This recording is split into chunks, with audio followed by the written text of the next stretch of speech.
Мындан 3 күн мурун Ош облусунун Араван районунда окуучулардын калайман мушташы бычакташуу менен аяктады. Төбө-Коргон айыл аймагына караштуу Жаңабат жана Уйгурабад айылдарынын окуучуларынын чатагына баскетбол мелдешиндеги түртүшө кетүү себеп болгон. Оюн бүткөндөн кийин 9-10, 11 класстын окуучулары түртүшүүнүн төркүнүн сүйлөшүү үчүн түнү жолукканда чатак андан бетер ырбап, бычак ташууга жеткен. Бала менен Елзат деген уруш кетип, Санат деген бар урду. Ошо бирөө мени качты эле, чукап жетпеди эле. Артымдан бирөө качты эле. Артыма караганда бирөө урду акырды. Мен Елзат деген 2 жол жеген окшойт. Жардам бергиле деп кыйкырды. Түнкү саат 10:30 тез жардам унаасы менен райондук ооруканага түшкөн окуучулардын бири мойнунан жаракат алгандыгы аныкталып, ал дароо Ошко жөнөтүлгөн. Учурда анын абалы канааттандырарлык экени айтылууда. Араван райондук ооруканасынын башкы дарыгери Усамжан Мамажанов калган 3 окуучунун абалы тууралуу буларды айтты. Түнкү тез жардам машинасы менен 4 тең 22:30 алып келишкен.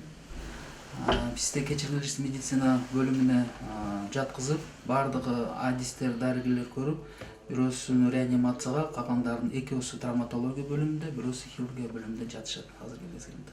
Даалысынан жараланган Манасбекти ооруканада атасы Асылбек Мамадалиев карап жатат. Ал уулу караңгы түндө Эенталага кошуна айылдын окуучулары менен маселе чечүү үчүн барганын айыптабайт. Болгону милиция балдардын чатагына мыйзамдуу баа беришин кааларын айтат. Күнөөлүү деп ойлогом, күнөөлүү болсо бычак жеп келе эмне кылабы? Эми да ошо. Мен тергөө чечет да. Окуя катталган күндүн эртеси райондук милиция чырдын чоо жайын териштирүүгө киришкен. Калайман мушташтын катышуучусу катары Уйгурабад айылынан 2 окуучу жана дагы 18-28 жаштагы 2 улуу эле жаран кармалган. Ошол кылмышка шектүү катары 4 окуучу кармалып, бүгүнкү күндө Араван райондук иштер бөлүмүнүн убактылык кармоочу жайында тергөө иштери жүрүп жатат азыркы кезде. Бул кандай жагдайда болгону жана кимдер кандайча аракет жасаганы тергөөнүн жүрүшүнө гана чекит коюлат.